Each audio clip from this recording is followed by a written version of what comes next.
Hello, everybody. Welcome to our podcast where Carly and I are going to discuss the episode with a Weird World of Wyrm. A lot of crazy things happened in this episode, and I'm sure Carly would love to tell you about them. Carly, would you like to take it away? Yeah, episode summaries are totally my thing. Um, Kind of an out there episode, but well, let's just take a look at what happens. Basically, we're training in a hologram room, kind of just, chilling, doing our thing. The Fugitoid asks Leo, "How do you feel about the training? How you feeling? Like, are you good?" Leo's like, "I'm okay and the training's great, but I would really just love to get on this mission. What's going on? Like, are we close? Are we far? How's this going?"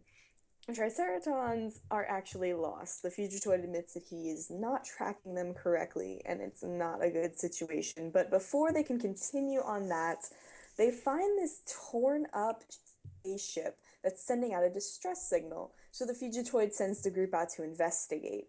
In the spaceship, there is no life whatsoever. We get these crazy shots of like these supposedly dead aliens hanging from rafters in the ship, and it's just dark and eerie, and everybody's like, "I don't know how I feel about this. Let's get out of here. This is like creepy." And Casey's like, "This isn't creepy, this is boring. I wish it wasn't so boring." When he says that, he suddenly discovers this Tesseract Avengers looking thing, this hyperdimensional cube, which is totally the Tesseract from the Avengers. And suddenly, when that happens, all of the ice zombies come to life. We suddenly have to fight our way out. It's crazy madness, but we do escape, and then we have this hypercube. The Fugitoid thinks it's dangerous. He takes it away from Casey, who has suddenly begun to obsess with this hypercube. "It's mine. You can't have it. I found it first. Hands off. Blah, blah, blah." Fugitoid tries to lock it up. Casey, being a genius, hint, hint for later in the episode, sneaks in, opens the hypercube, and unleashes Wyrm, one of the three reality bending creators of chaos. Casey has already used one of the three wishes that Wyrm is going to allow the group to have. Donatello accidentally uses the second one, wishing Casey wasn't so dumb, and Raphael accidentally uses the third one, which coincidentally just happens to, release Wyrm forever, and he's free to destroy planets and stars and kill everyone, which he does in this hilarious montage, which is horrible to laugh at because millions of people are dying, but the music is so funny, so it's okay to laugh at it, I guess. Either way, Casey recognizes now that he's the smartest being in the galaxy. Casey recognizes there's no way to defeat Wyrm without him ruling the cosmos, so Casey's going to join up with Wyrm. So now we essentially have the two most powerful beings in all of the galaxy about to work together and take over everything. And at the last minute, Casey actually outsmarts Wyrm, double betrayal, and everything's fixed. Wyrm's trapped in the hypercube because Casey wishes that, "Yo, I wish we never found that hypercube, dog." And so Wyrm actually sends them back like a day back in time to the moment, like right before they find the hypercube. Right before the moment that led up to them finding it, April suddenly gets a weird psychic vibe. She's like, "Don't wish for anything. I don't think we should be here. Let's just get out of here." The Fugitoid conveniently has found the Triceratons again. So now we're back on our regular mission. And basically, the episode ends off with Wyrm being trapped in the hypercube again, and we are off to find some Triceratons. And it was a weird episode. It was a good episode, but it was kind of weird. Like a lot of like you said, crazy stuff happens. I mean, this is a reality bending genie, and he definitely bends reality. He There de- were some things. he there were definitely some bends things. some realities. I mean, There were some things I didn't like about this episode, and I know you have some too. So let's get started. What was your first dislike? um, this this is more of a cliche that I'm just grown tired of. It's the Mikey eats gross things cliche that, and I knew it was coming. I was actually expecting like a moldy pizza, to be honest. I wasn't expecting like garbage. I mean, the garbage actually surprised me. I was like, oh, but yeah, it's still the cliche, and I was like, whatever, go have at it, Mr. Iron Stomach. I mean, I don't know. I'm tired of it. I don't. I'm sure it made the little kids laugh, and that's all that matters. But that's just something that I just didn't like about it, about the episode. Um, I don't know. I mean, I've complained about Mikey so much doing the exact same things over and over again. I just don't have the I just don't have the attention or the will to complain anymore. One of the things that I didn't like about this episode was like Casey's obsessive behavior. When he found that group, it was like instantly Lord of the Rings Gollum type character, which I mean would have made sense if like that cube exerted a Lord of the Rings type vibe, like, but it didn't. It was just a cube, and Casey was just being stubborn and obsessive, and like I don't. It just it was. It. I didn't like it. I was like, Casey, what are you doing? Like, you're not this bad. Like, He was like, ugh. my precious. Exactly. Where did that come from? Why did it happen? It was kind of just like, let's give Casey this out of character type traits during this episode so we get the plot of the episode moving. Like, ugh, I didn't like it. I thought Casey was super annoying in this episode. Yeah, that's another thing I disliked. Especially the part where he followed the Fugitoid down after the Fugitoid was like, this this is a fifth dimensional cube that holds dangerous things, and I'm gonna put this somewhere where no one can get it, and because this is gonna be bad news, and I need to research this, and But Casey was just like, it's mine, it's mine, it's mine, I and know. he was like, I'm gonna open this thing, and it wasn't even like that hard to open. All he had to do was just poke it, and the out came the worm, and the worm just isn't that pretty. He's just not. He's like got tentacles and. Ew. Well, what are you gonna do when you're stuck in a cube all your life? You can't go to the store to buy makeup. You could bend reality though. I thought it was interesting that he could grant wishes while he was inside the cube. That was confusing to me. maybe It was maybe like you don't maybe even need to unleash him. maybe he was. I don't know. Maybe the thing is he was manipulating Casey from inside the cube. I don't know. I have no idea. He was like, "You will unleash me, human." Didn't like it. Wasn't a fan. um. Anyway, so that was one of my dislikes. You want to go again? Sure. uh, Second dislike for me would be the solution, how they defeated Worm. Like I kind of felt like they just took the easy route because like I wish I'd never found that stupid cube. Like Casey's supposed to be the smartest being in all of the cosmos now. I think that, and he himself even said like I just thought of like 980 million different ways to go about this, and none of them end in us winning. And I was kind of just like, nine, really? Like you're the smartest being in the entire cosmos and you can't figure out a better way to defeat this guy. And like it sucks because like I have no defense to that either. I couldn't think of a better way to do it. But I wish that they had. That's just me complaining and whining. But I mean at the same time, like such a simple solution for such a complex villain. And like he's supposed to be so smart and he just that was his big like shot. Like I was so excited to see Casey have like this awesome shining moment because he's a super genius, and that was what he came up with, and it just left me wanting more, and I was a little disappointed in it. But kudos to Casey, I guess. Next time he becomes super smart, though, let me see him like build an invention like a new hypercube or something. um. Find a loop in a contract. I don't know. Find a loophole. Like, actually, you only granted two wishes. Like, um, yeah, I agree. That's actually one of my dislikes too. Um, Dang it. the time travel thing, I just I was a little like disappointed whenever I was checking how long the episode was going and was like, they haven't come close to defeating Worm yet. And the episode's like 15 minutes in, 18 minutes in. I was like, they only have so much time left, you know? And Casey has just joined the worm side, and I'm just like, oh my gosh, like, is Casey gonna like ride out this whole double agent thing for a little bit? You know, are they gonna drag it out for a whole episode, a whole other episode? I don't know. What are they doing?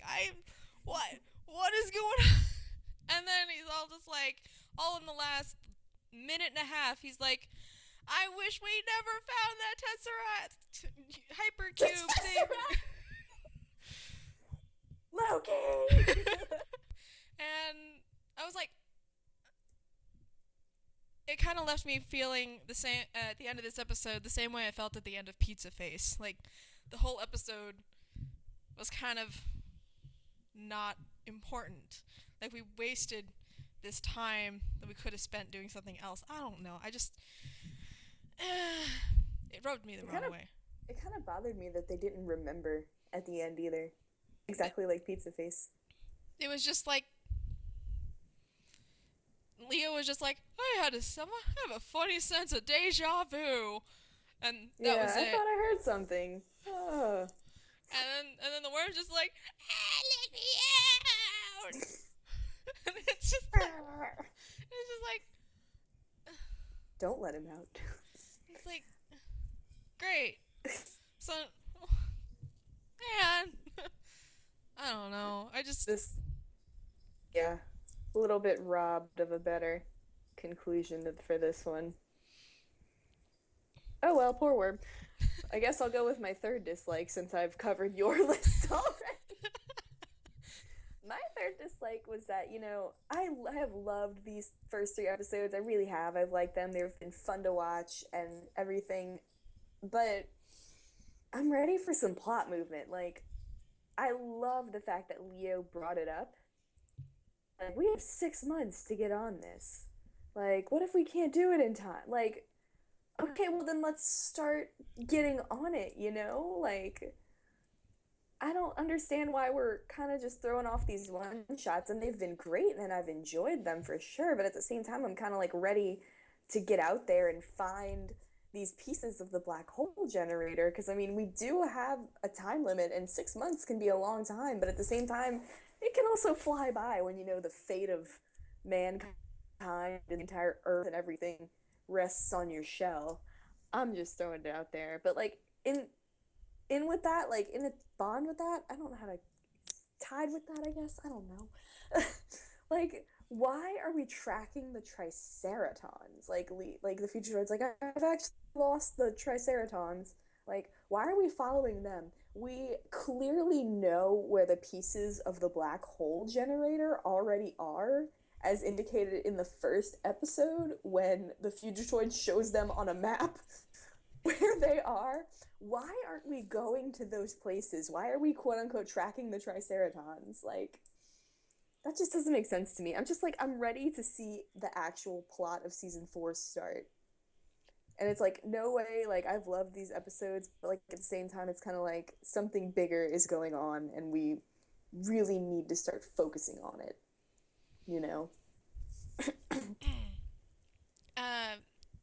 I agree. I think it's time that we did get some plot moving. And as for the why they're tracking the Triceratons instead of just going straight for the locations, I think it could be a thing of maybe they're hoping that they're wanting to stall them at the locations that they're going to go to. Like, if we can figure out which one they're going for first, then we can get there before them, and we'll be able to run away before, and instead of going from opposite end to opposite end, and then I That's just an theory that I just cooked up like 5 seconds ago. I say, and I'm in no way a leader in blue or a fugitoid, or I'm in no way capable of saving the Earth, but I'm just saying, why don't we just get to the pieces and destroy them? Oh, I'm just saying there are options here. Let's get started on the options. Well, I mean, Slash with his big old mace thing, he couldn't destroy him. So unless they plan on throwing him into a sun, I don't think they're getting destroyed anytime soon. We have space weapons now. We can like blow stuff up. Like I'm sure Casey's photon pucks could do something at all. Whatever. All right. My OMG moment is the worm blowing up all those planets to the whimsy classical music. Because all I could think of was the scene in Star Wars where the Death Star destroys Alderaan, and take that scene and multiply it by like 1,000, because it's like millions of lives coming to an abrupt end, but it's and yet I think I'm supposed to laugh because the music says so, and I'm like, I don't know if I'm supposed to cry or laugh. So I felt so torn about that scene. I was like, I don't know what to feel. I'm so conflicted. So I don't know.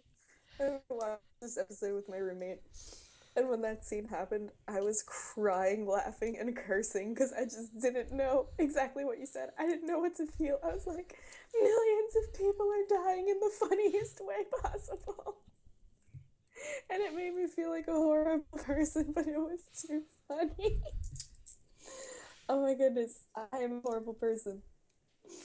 But it was funny. I couldn't help it. And like the animation was awesome, so I'm terrible.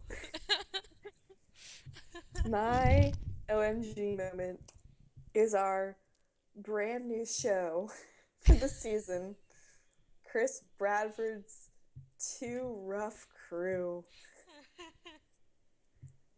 It is the funniest thing I've seen in so long. And my oh my god moment is specifically when Chris Bradford is like holding the rubber suit of the girl he was dating or whatever, because it turned out to be like his enemy in disguise, and he screams, "For 3 years I've loved a rubber suit," and he's just like cradling it and like holding it against himself, and I'm just like, rubber suit zoned again. Like, it is the funniest thing.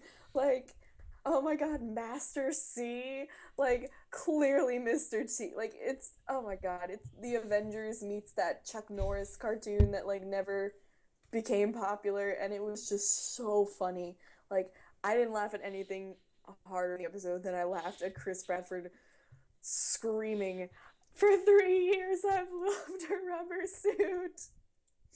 It was perfect. I'm so excited to watch, and I know we're not supposed to like Chris Bradford, but I'm so excited to watch show. I think it has potential to be funnier than Crocknard, and Crocknard was hilarious. Definitely my favorite show within the show so far was Crocknard, so let's see if Chris Bradford's Too Rough Crew can top it. Oh yeah, that was good. Oh man. And I love the way it was like revealed too, because like at first I thought it was like a hologram, another hologram type thing, because we had just done the hologram training against all the 3 Chris Bradford incarnations, and I was like, are we doing another one of those? Because this is Chris Bradford again. Like, what in the world? Huh? And and then just seeing it change to the show, to show within the show animation, I was like, oh, okay, all right, now I get what's going on. And then Mikey's just like, I can't. This is like the lamest thing ever. I was like, I can't believe he had a show in the 80s. I was like, But you had a show in the 80s, sir. That was a uh, good 1987 reference. that Good was job, 2012. that was good. Well, we've disliked things. We've oh my godded things.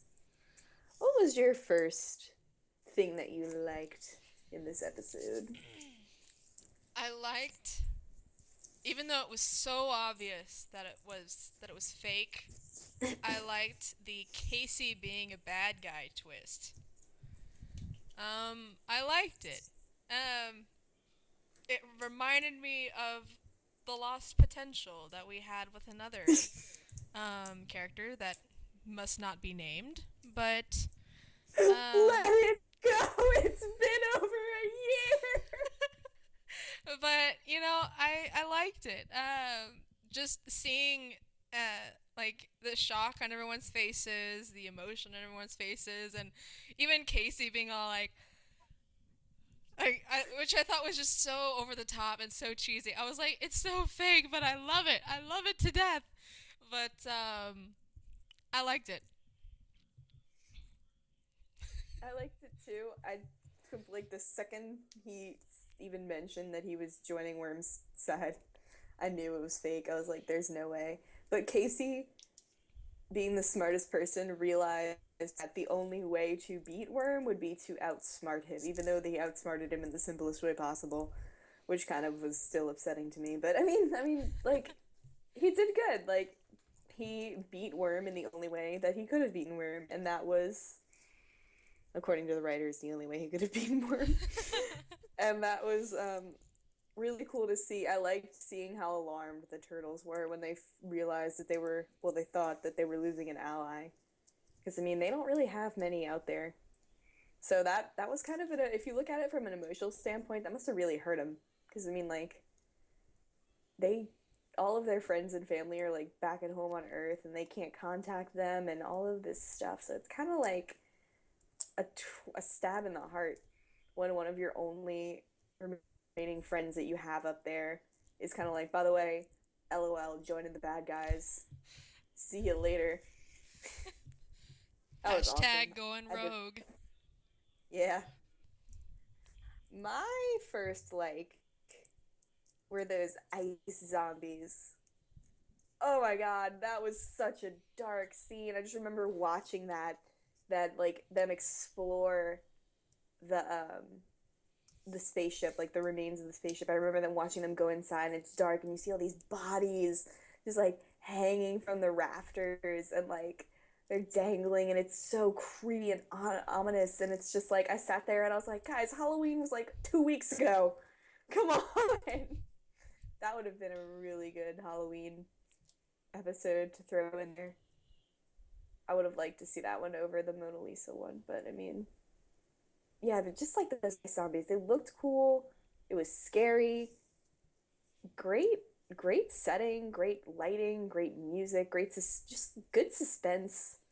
Awesome scene. I can appreciate it. Really cool villains. I love the ice zombies. I think that they were awesome. Not as cool as the ice dragons. Ha, cool as the ice dragons. That was an unintentional pun, but definitely a lot cooler than the villains that we met so far. Like all the people that we were up against in the season 4 episode 1 opener, with like all of the people that we met, and like those were okay. But now we got like ice zombies and ice dragons. It's awesome. I love it. Bring on more villains. I'm ready. Yeah, that was a cool scene. I liked that scene. Um, anyway, I liked the fact they brought up the plot. I'm ready for them to move on with the plot, just as much as you are. Um, but it was more of a like an appreciative like that they brought up the plot than it was little an annoying prod that was with was with you. I was like, oh good, they haven't forgotten. Even though this is like such a filler, I was like, oh, they haven't forgotten that they only have like 6 months. Like Leo was like, come on, we only have 6 months, Fugitoid. Like come. My dad's on that planet. He's my only friend. I want to save him. But That was a tease to me. I was like, oh, you writers. Stop torturing me. I was just like, oh, good, they haven't forgotten the plot. I liked the hologram training. I thought that that was a cool reference to the Star Trek series, the holodeck room, but also I kind of viewed it as maybe a slight 2003 reference because in 2003, in the Fast Forward season, they do a lot of training in a hologram room, which was really cool. Um, I don't know if that was their intent. I'm gonna pretend like it was because I am dying to always see more 2003 in here. But yeah, the holo training room is really cool, and I think it kind of gives us like this deeper message. Like they do their training on Earth. They're not training against space aliens, which you would think that they should be doing. It makes more sense. They need to adapt to like these new enemies that they're going to face in these new environments. I feel like they should logically be training against them, but no, they chose to train on Earth. They chose to train against enemies that they face on Earth. So it's kind of like maybe that hints that they're all getting a little homesick, like they want to go home, they want to be with what's familiar to them. They're excited about facing the new, but at the same time, they really want to face the old in a way. And plus, training against Chris Bradford made me so happy because, like, we haven't seen Dog Pound since season two. We haven't seen Chris Bradford since season one. So, like, it was kind of cool to get that flashback. And then we saw Human, like, I don't know. It was cool to see those two come back. Like, I don't really miss Dog Pound because I think Razar's 10 times cooler, but at the same time, like, I was like, oh yeah, look, he used to be such a derp. Like, I remember those days. But definitely like the hologram training. um, yeah, I Yeah. loved the hologram room. I thought that was great, and yeah, I agree with Like, everything you said there. Another thing I liked was the scene where the distress signal was being analyzed and received by the Fugitoid. I liked that Leo was standing at the very front and all proud and everything. He was just like, and I liked hearing Donnie like play into the fantasy that Leo was creating for himself in his head by calling him Captain. I don't know. I just liked it. I was like, oh, space heroes. It's like all the space heroes right there. I like that. It was a cute little scene for me, and I was like, Leo and Donnie moment. Yes, yes. that was so cute. I was like, Donnie, you just made Leo's life, and he's totally keeping a straight face because he wants to be Captain Ryan. But you just made his life, his 15 to 16 to maybe 17 at this point year old life. That part was really good. I liked that. Definitely liked that. My third like was actually April kind of had a psychic moment, but it wasn't really, but at the same time it kind of was. And it wasn't crazy, like it wasn't over the top like her powers sometimes can be. When Casey makes that wish, it brings them right back to the moments leading up to before they found the hypercube. And Casey is about to make the wish that's Star Casey's about to say, man, I wish it wasn't so, and he was gonna say boring, but April kind of is like, wait, I have this vibe, something's telling me, don't wish for anything, like just don't do it, we need to get out of here. So it was kind of like a psychic vibe. So it's kind of, to me, that was her powers, and like maybe Worm helped trigger her powers. So like that was interesting to see. This season, I'm really excited to like get in touch with April's powers. I'm really excited to see her learn how to use them. And like these little spurs that we're getting that aren't too like intense anymore. I'm appreciating it more. I'm appreciating her powers more. So that was cool for me. Like even in the beginning, she was like, "I don't even need to be psychic to know that this place is like giving me It's the bad. creeps," you know, like. Yeah. um, Like yeah, I liked that. That was good. Anyway. Favorite moments. What was your favorite moment? My favorite You already moment. know what it is. Yes, Come on. Carly already knows what it is because we talked about a lot of our points already, like last night and before this podcast We started. cheat, guys. We cheat. Sorry. Okay.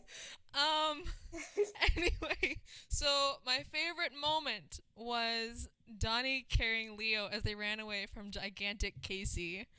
And and I feel like I should like give everybody some backstory as to why this is my favorite moment. She ships Leo X Dog. I do not. I do not ship I them. lied. She does not. But um I have been like wanting like more Leo and Donnie like brother moments for forever. And because we get plenty of Leo and Raph ones, we get plenty of Leo and Mikey ones. We never get anything between Leo and Donnie. And so one time Carly and I were talking and we came up with this idea for a crazy episode called Legs of the Minotaur where one of them was I can't crippled. believe you're bringing this up. Head cannons at their worst. Continue. And one of these days you'll see the actual conversation because it's crazy. But anyway, the idea was one of them would be crippled and the other one would be like blind or something and they'd have to run away from city dangers like traffic. And seeing that moment just reminded me of the conversation we had and it was just the funniest thing I had seen. And I was just Dangers like traffic. That was one of the more ridiculous conversations we've ever had.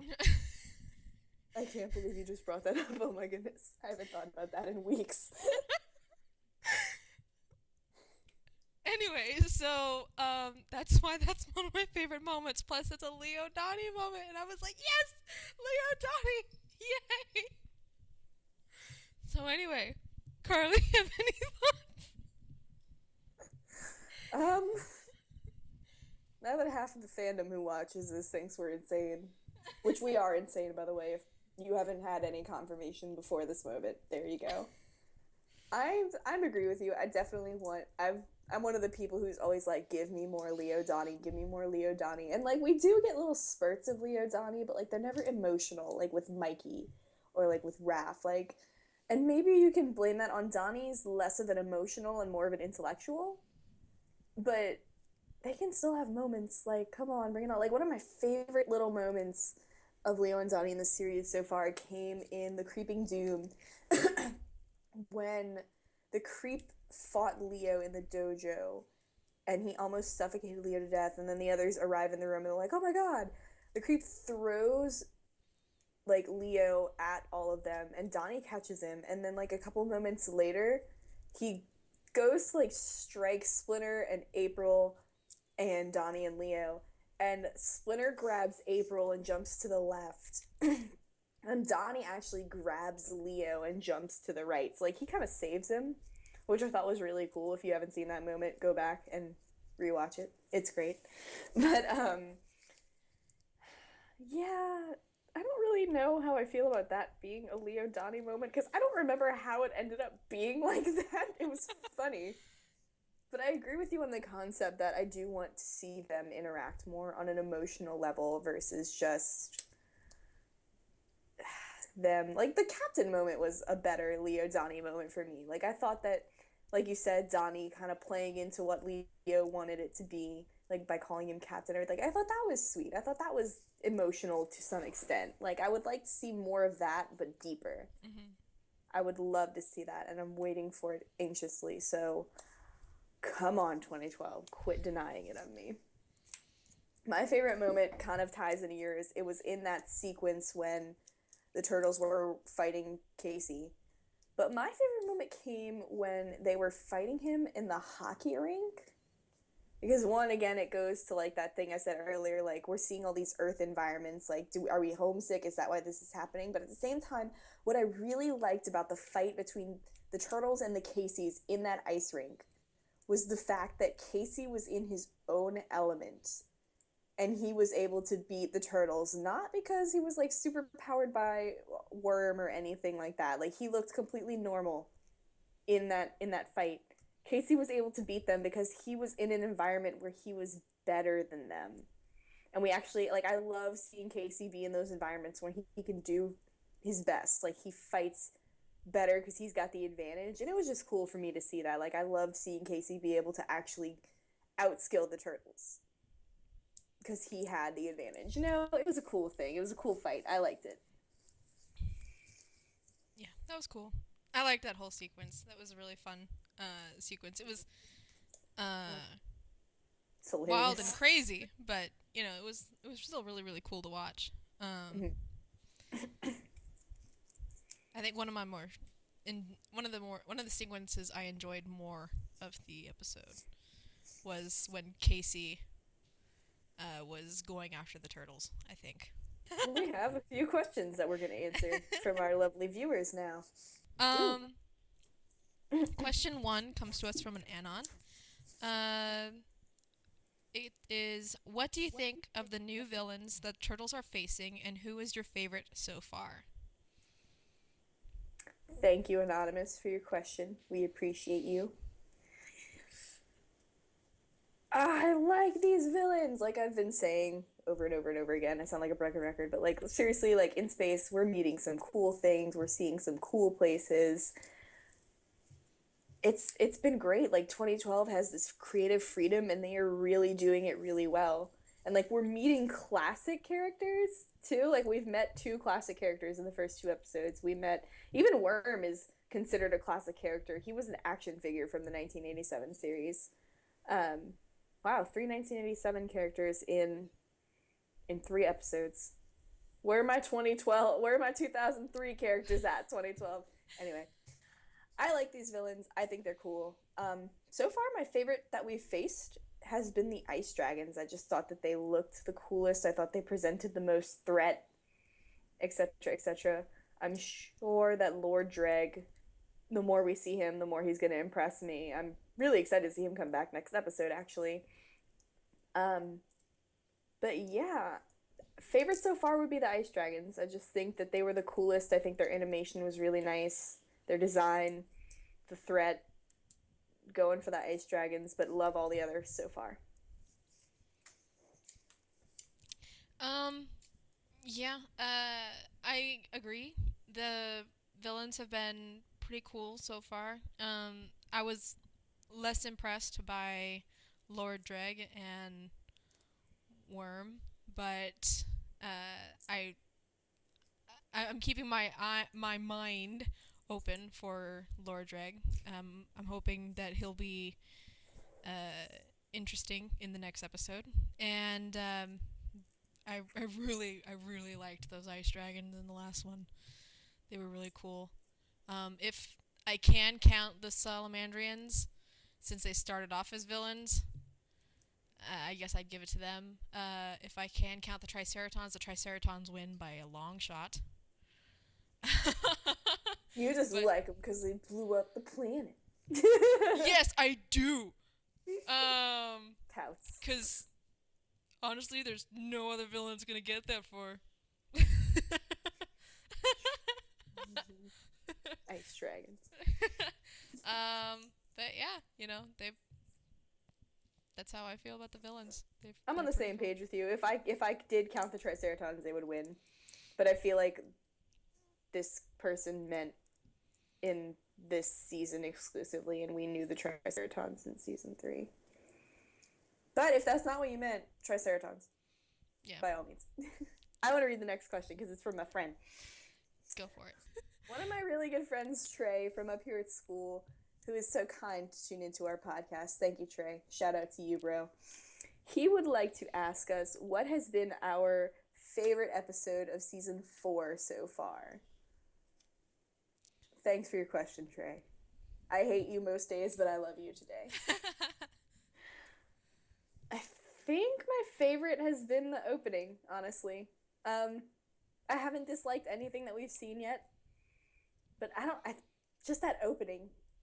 I thought that the introduction, episode one, I thought Beyond the Known Universe was a really good episode. I thought it was really cool. I thought the cliffhanger it ended on was like super intense. I loved seeing samples of all of the diverse aliens and races that we're gonna see.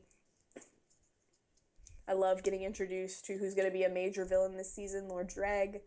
It's the first time we really see the turtles get violent against these aliens. Like, it was funny. It was emotional at the beginning. It was just a good blend of everything that a good season introduction opening should be, and I just really appreciated the season four. Yeah.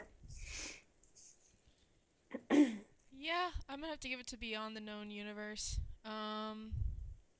The it doesn't have the awkwardness that the Moons Oh, I and thought you were Thanos talking three. about the. I thought you were talking about the season premiere. I was like, this is Yeah, it doesn't have that awkwardness in there.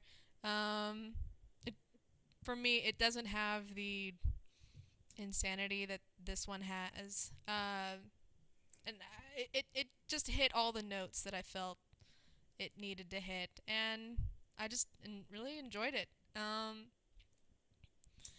So yeah, Beyond the Known Universe for me too. cool, cool. Thanks, Trey. I'll see you in class on Wednesday. um, so our third and final question for the day is who was the best and worst character of the episode, and that comes from Sarah. Thanks for watching and sending in the question, Sarah. For me, and it's so sad, but the worst character for me, because he was intended to be the best in this episode, was Casey. And like, I hate to say it, but like, to me, so far in this season, Casey has been more of a problem for the team this season. And like, him coming up with the solution in this episode was, I guess, supposed to make up for that. But like, I feel like he's just screwed up too many times so far. And like, this episode was his obsessive behavior. He was the one who really unleashed everything and started it all. But his betrayal thing was really fun to watch. I liked that part. Casey is my least favorite character of the episode. My favorite character of the episode, it's kind of hard for me to pick this one because, like I said, it was supposed to be Casey as intended by the writers. It wasn't. And none of the other characters really, like, outdo any of the other ones. So for me, it was kind of just comes down to which one of them screwed up the least. And the only one who I really can't think of screwing up this entire episode was Leo, because Leo is just dead set focused on, first of all, the plot at the beginning of the episode. He's focused on what they need to do. He's focused on the fact that they have a time limit. And throughout the rest of the episode, he's focused, like he's determined, he's aware of what's going on. And I just think that that makes him the best. Mikey didn't screw up necessarily this episode either, but I think Leo's determination is what wins it for him for me. Raph screwed up, Donnie screwed up. April didn't screw up either, but again, she didn't really do anything that really wowed me. Neither did Leo, honestly. It's so hard to pick a favorite for this episode because none of them really, like, were on top of their game, I guess. But I guess Leo just seemed the most focused and ready to take it on to me, so I guess I'd give it to Leo. All right, so the Ooh, clearly. best character for me, and I'm gonna be different from Carly. Uh, it was Ooh. was April.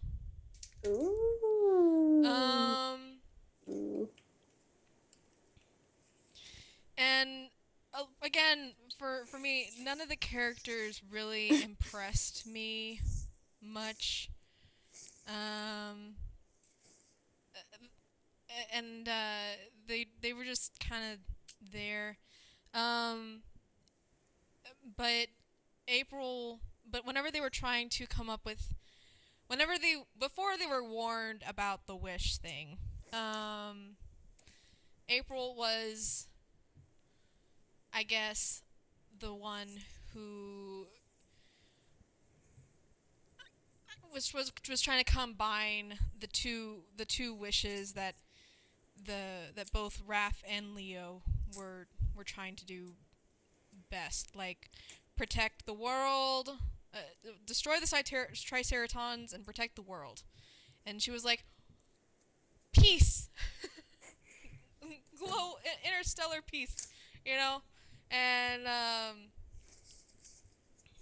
and I was like, oh, she's too young and naive to know that peace doesn't work that way. But kudos to Kudos her. to you. Kudos to you for Trying. for for for for going that route. For trying to combine the two wishes that into one. I was like, good job, good try. You get a star for trying. Um, and then, like you said, she was the one who had the intuition at the end to say, "Yo, don't say anything, Casey," and prevented another fiasco with Worm. Um, and I don't know. She wasn't like superstar, but none of the other characters were, and she wasn't huge disappointment like a few characters were. So and I'm gonna have to agree with you as far as the worst character goes, because I honestly can't think of anyone else but Casey, man. I Casey, I want to love you. I want to love you in this season. We're trying so hard. I guess there's only so much you can do with a hockey stick. I'm trying. I'm trying so hard. Like, since the season 3 finale, man, you've just constantly like kept disappointing me. Like, Casey. I will say that his solution to like load up the helmet with the photon pucks was pretty good. Yes, that was pretty good. But it was kind of like the same solution as the last episode. Like, how many times we just got to watch you blow stuff up? Like, be resourceful in other ways. Don't constantly rely on this apparently never-ending supply of photon pucks to save yourself. I mean, I'm just like, No. I mean, a lot of the points you said with earlier, I mean, if I were to say them again, I'd be just repeating everything, and I'm just like, I've ranted about Casey before. Casey, get better, man. I'm waiting. Like, this was the first episode where I kind of liked you at the end. But come on, I want an episode where I love you the whole way through. Give it to me. Come on, Casey. Bring it. Bring your A game. And fix that crack in your space helmet, because that can't be good for you. With that, we have now officially scaled through the Weird World of Wyrm.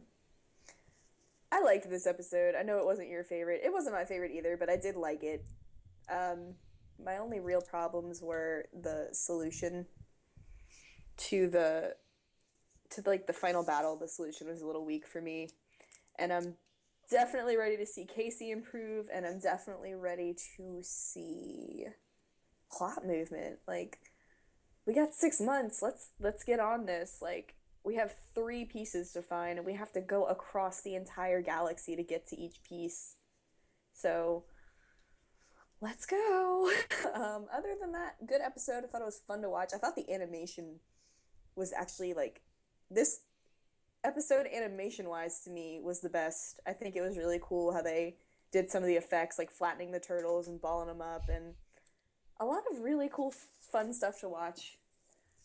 I'd give this episode a 7 out of 10. What would you give it? I neither liked nor disliked this episode. It kind of fell in the middle range for me. I'll give it like a 6 out of 10.